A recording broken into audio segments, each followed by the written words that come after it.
Now, the one thing that everyone must acknowledge is the difficulty for those involved in the external civilization of our time to advance to the knowledge of the higher worlds.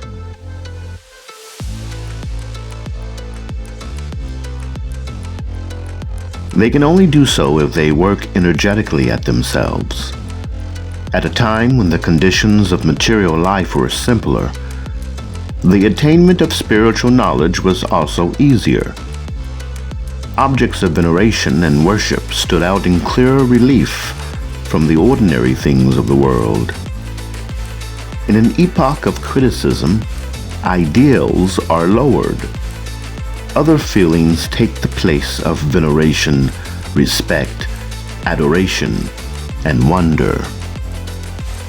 Our own age thrusts these feelings further and further into the background, so that they can only be conveyed to man through his everyday life in a very small degree. Whoever seeks higher knowledge must create it for himself. He must instill it into his soul.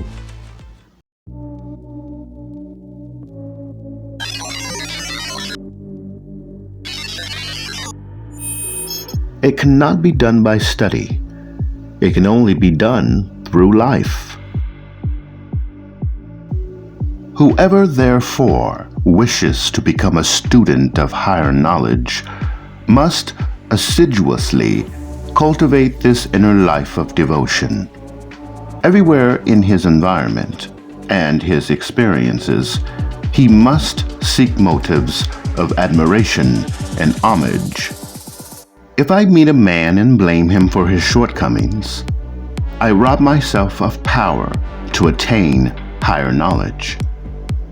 But if I try to enter lovingly into his merits, I gather such power. The student must continually be intent upon following this advice. The spiritually experienced know how much they owe to the circumstance that in the face of all things, they ever again turn to the good and withhold adverse judgment. But this must not remain an external rule of life. Rather, it must take possession of our innermost soul.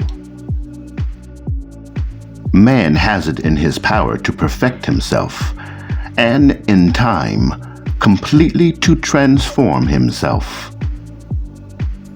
But this transformation must take place in his innermost self, in his thought life.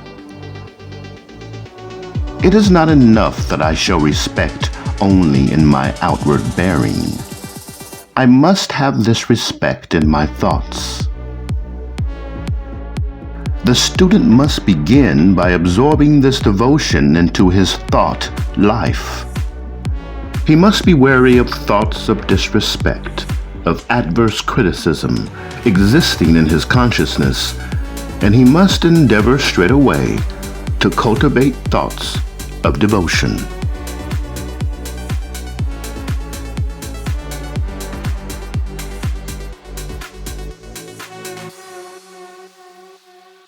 Every moment that we set ourselves to discover in our consciousness whatever there remains in it of adverse, disparaging, and critical judgment of the world and of life, every such moment brings us nearer to higher knowledge. And as we rise rapidly when we fill our consciousness in such moments with thoughts evoking in us admiration, respect, and veneration for the world and for life. It is well known to those experienced in these matters that in every such moment powers are awakened which otherwise remain dormant. In this way, the spiritual eyes of man are opened.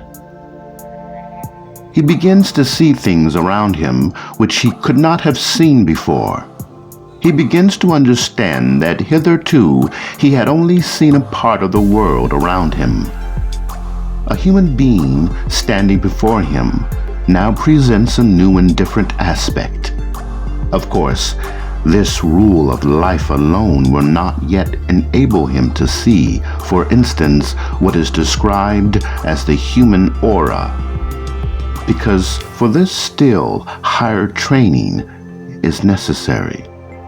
But he can rise to this higher training if he has previously undergone a rigorous training in devotion.